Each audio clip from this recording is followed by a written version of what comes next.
I want to start by thanking the Asian American Activities Center Advisory Board for giving me this honor. Thank you especially to my family, many of whom are seated here now, who have always stood behind the decisions that shaped me into the person I am today.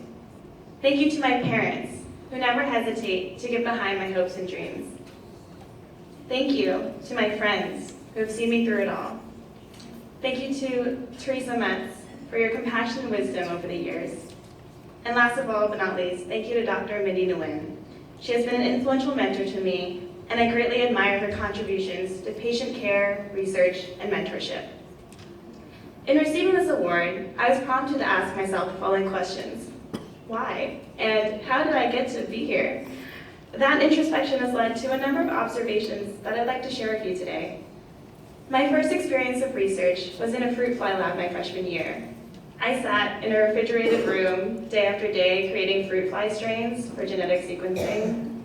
I didn't stay in the lab long enough to see how the strains turned out. That summer, I asked my friend Christina what she was doing with her clinical research. I was surprised when I found out she wasn't sitting at a bench all day. She was gathering data from patient charts and crafting her own story about them. Several months later, I started working in Dr. Nguyen's lab.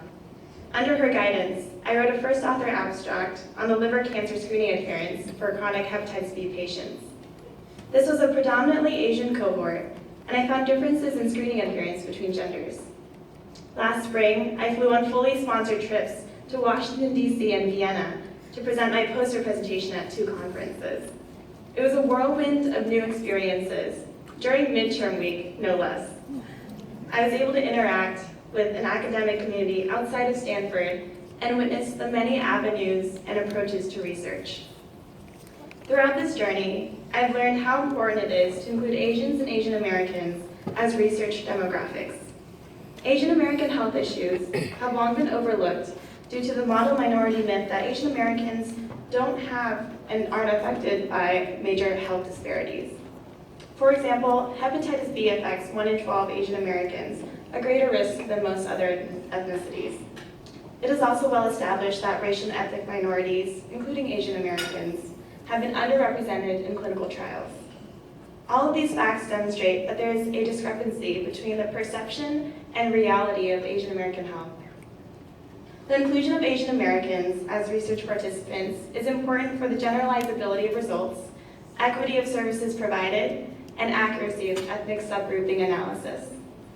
We as a community are the people who are most likely capable of reducing this disparity in the questions that we ask and the activities that we pursue. Research embodies a search for truth and knowledge that extends much further than the research itself. I encourage you to find out what you don't already know. We can all be researchers in our own right, because no one knows everything, but everybody knows something. So never stop asking the hard questions and keep an open mind. You never know what you might stumble upon. So in conclusion, I want to say again how grateful I am to receive this award, knowing that I work every day with faculty members and students who are equally as deserving. Thank you.